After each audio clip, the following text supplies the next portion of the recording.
Well, what about kicking off 2013 on the right foot financially? Rebecca from the Bank of Luxemburg is here to give us some really great information about starting the new year off right. So good morning, good to see you. Good to see you too, Amy. So first of all, we were talking about if last year wasn't so good and you ended up, in debt over Christmas and it just wasn't feeling so good, it's never too late to get back on the right track for this year, correct? It really isn't. It's January. All your bills are going to start coming from the holidays, so this is really the right time to get off on the financial foot for 2013 and look at the budget, see what bills are going to be coming in, what income you're going to have for next year, what expenses you might have, and determine what you're going to do as a family about it.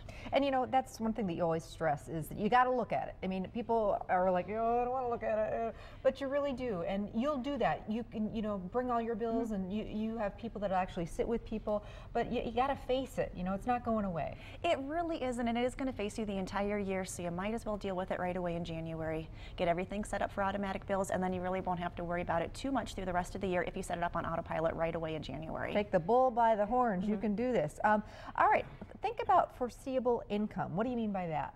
Look and see what your income is going to be for 2013. Are you going to be receiving a raise during this upcoming year? Are you possibly going to be looking at going from full-time down to part-time, and maybe you're going to have a reduction in your income? So those are going to be important things when you're looking at your budget, because if you're not quite sure what your income is, it's going to be really hard to figure out how much you can spend.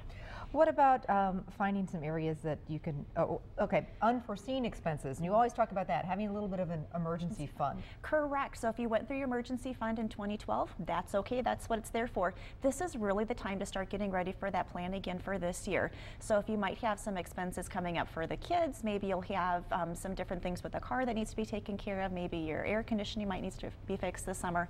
It's going to be really important to start preparing for those now, so when that bill does come, it's not going to be a big financial burden on you. Everybody should have one of those. And again, what is the rule of thumb for that?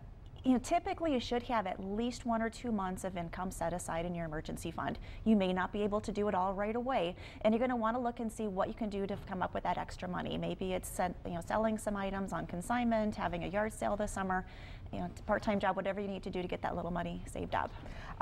Debt refinancing, there's a lot of that going on, and mortgages as well, good rates out there. That can bring some more money to you, correct? It really can. So if you're pulling all of your debt information for your car, for your home, start to look at what your interest rates are, and maybe you can start looking at refinancing and saving some money that way. Anne just did that, and she's really happy about it.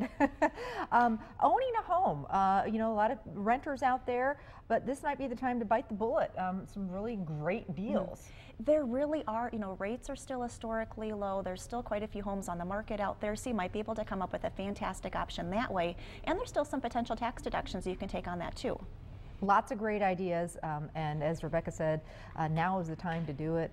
Start the new year out right, and then next holiday season, hopefully things will go very smoothly for you financially. So thanks so much, Bank of Luxemburg, and you are all about service. You will help people. That's what you're one of the little guys, right? We sure will. We have 8 locations throughout the area, and we're more than happy to sit down and meet with anybody, get everybody off on the right financial foot for 2013. Thank you so much. Always great to see you. Appreciate it. Good to see you too, Amy.